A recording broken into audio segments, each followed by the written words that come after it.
herself, the Director of National Intelligence, Tulsi Gabbard. Director, thanks very much for being here this morning. Good morning, Maria. Thank you. What was the most damning thing that you learned after looking through all of these declassified documents? Maria, the implications of this are frankly nothing short of historic. Over 100 documents that we released on Friday really detail and provide evidence of how this treasonous conspiracy was directed by President Obama just weeks before he was due to leave office, after President Trump had already gotten elected. This is not a Democrat or Republican issue. This is an issue that is so serious it should concern every single American, because it has to do with the integrity of our democratic republic. What we saw occur here, as the documents we released detailed, was that we had a sitting president of the United States and his cabinet and leadership team, quite frankly, who were not happy with the fact that President Trump had won the election, that the American people had chosen Donald J. Trump to be the next president, commander-in-chief of the United States. And so they decided that they would do everything possible to try to undermine his ability to do what voters tasked President Trump to do. So creating this piece of manufactured intelligence that claims that Russia had helped Donald Trump get elected contradicted every other assessment that had been made previously in the months leading up to the election that said exactly the opposite, that Russia had neither the intent nor the capability to try to quote unquote hack the United States election for the presidency of the United States. So the effect of what President Obama and his senior national security team did was subvert the will of the American people, undermining our democratic republic, and enacting what would be essentially a years-long coup against President Trump, who was duly elected by the American people. Yeah. I want to go back to something Devin Nunes said, which is exactly what you're saying right now. And he said, after all of our investigation, we found that there was no intelligence. There was no intelligence actually indicating that Trump colluded with Russia. And what happened? Because there was a presidential daily briefing that was presented to President Obama every day. And every day it said the same thing. We have no evidence of collusion. We have no evidence that Russia did this with Donald Trump. So what happened? How did they actually get the public to believe, and half the public believed, that actually Trump did collude? Well, this is the thing, Maria, when you look at the assessments that were made, not just by one element of the intelligence community, but in my role as the Director of National Intelligence, I oversee 18 different intelligence community elements. And in the months leading up to the November 2016 election, the intelligence community agreed that there was no intelligence that reflected that Russia was trying to hack the election in favor of either candidate. The evidence showed, the intelligence showed that, again, Russia did not have either the intent nor the capability to be able to impact the outcome of the United States election. So it was very striking when we look back again at the documents that I declassified and released that shows there was a shift. In early December, the first week of December, again, another document was produced by the intelligence community, a president's daily brief that was consistent with every other assessment that was done previously leading up to the election. Russia did not, this is after the election now, did not attempt to affect the outcome of the American election. That was never published. Hours before it would have gone into President Obama's President's Daily Brief, it was pulled by a senior level intelligence official saying that they had to pull it because they had received new guidance. The very next day, this meeting was called, a National Security Council meeting, bringing together all of the senior leaders of President Obama's cabinet, and the topic that was put forward was a sensitive matter. The tasks that came out of that meeting was coming from President Obama directing the intelligence community, then Obama's ODNI director Clapper, to produce a document, to produce an intelligence assessment that detailed not if, but how Moscow affected the outcome of the election that had already occurred, electing Donald Trump to the presidency. This document that they published in January of 2017 was the foundational groundwork that they continued to reference over and over and over again to enact this years-long coup against President Trump. Now, I know that Devin Nunes came out with the Nunes report and a lot of other reports after that to indicate everything that you're saying. And I guess the worst of the reports, the real evidence, is the reports of most recent, right? The last reports are the worst reports that we're going to see. And I understand that there is more, perhaps, that you are going to come out with next week.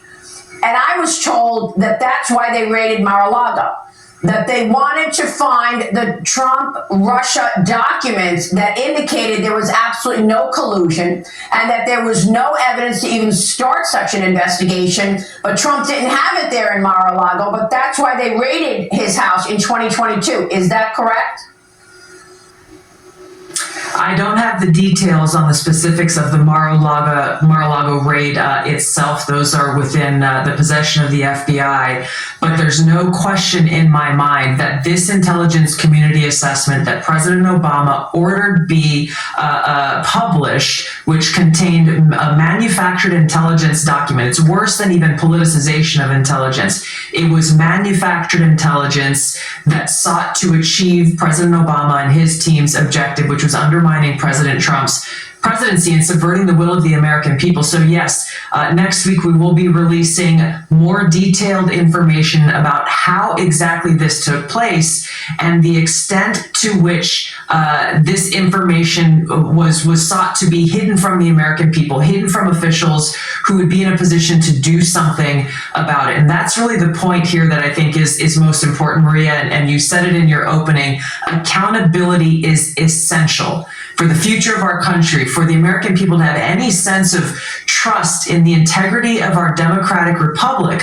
Accountability, action, prosecution, indictments for those who are responsible for trying to steal our democracy is essential for us to make sure that this never happens to our country again. Yeah, and I want to get to that right now because I've heard talk of a criminal referral. Are you referring this in a criminal matter? We are referring all of the documents that we have uncovered to the Department of Justice and the FBI for a criminal referral. Yeah. And do you believe that we will see prosecutions? I mean, our audience wants to know where this story goes from here. Will we ever see anyone held accountable for this incredible lie on the American people? I will do all that I can, and we have whistleblowers, actually, Maria, coming forward now after we release these documents, because there are people who were around, who were working within the intelligence community at this time, who were so disgusted by what happened. We're starting to see some of them come out of the woodwork here because they too, like you and I and the American people, want to see justice delivered. So we're going to provide everything that we have, everything that we will continue to gather to the Department of Justice for that direct intent and that direct purpose. There must be indictments, those responsible, no matter how powerful they are and were at that time, no matter who was involved in creating this treasonous conspiracy against the American people, they all must be held accountable. So do you expect, just to be clear, do you expect indictments and prosecutions? I'm not a lawyer. In my view, we have the evidence to be able to move forward and bring about justice, yes, to prosecute and indict those responsible. And I want to really put a spotlight on who's responsible, because we've talked about the highest levels. Barack Obama, John Brennan, James Clapper.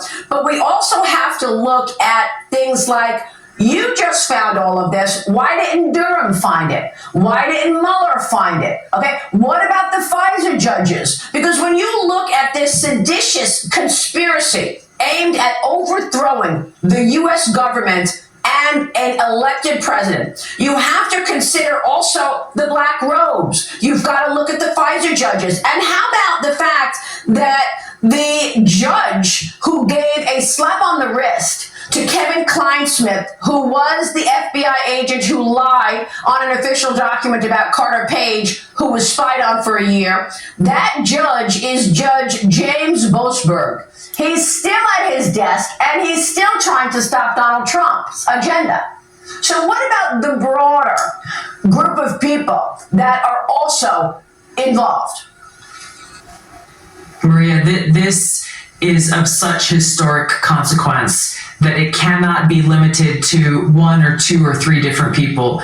You just outlined the implications and the effects of what actually occurred, and I think you're really putting into a clear picture what we are referring to when we refer to the deep state. It is very far-reaching. These are people who are intent on undermining the will of the American people and trying to ultimately put themselves above our democracy. And this is why it's so important that we continue down this path. We continue to stay very focused. I question the same things that you're asking here. I don't know how it is. Yes, I put my team on this. We've been working on this over the last few months. I've been in this role as Director of National Intelligence for just about 6 months. I don't know what excuse there is for those who supposedly investigated this previously, whether it was Durham or others, that they were not able to put together the dots and ultimately show the truth to the American people. President Trump has delivered a maximum transparency mandate, and this is exactly what we're doing. The American people need to see the truth, and we're going to continue to do that every single day that I'm here. Equally outrageous was the fact that we had the handwritten notes of John Brennan. I reported on it at the time. The CIA reported to President Obama that the Russians were aware that Hillary Clinton had come up with this idea to blame the Russians and working with Trump to win the election. And we actually saw his handwritten notes. So there's that evidence that, again, all of those people who were supposedly special counsels, independent counsels, blew off, right? Robert Mueller, John Durham. That's right.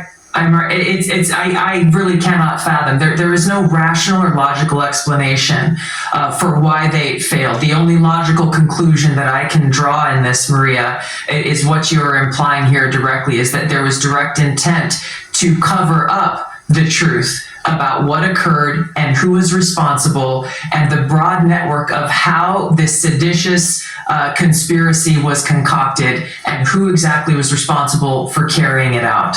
So at the end of the day, we need to look at Pam Bondi. Is that the person who at the end of the day is going to bring us accountability? Pam Bondi? Attorney General Pam Bondi, FBI Director Kash Patel, it is their responsibility to gather all of the evidence, both that we have released, the facts that have already been known previously, the information that will continue to come out, and move forward with this prosecution and these indictments. All right. We are on it, and we'll be watching that. Director, thank you very much for bringing us this. We so appreciate your time. Tulsi Gabbard joining us.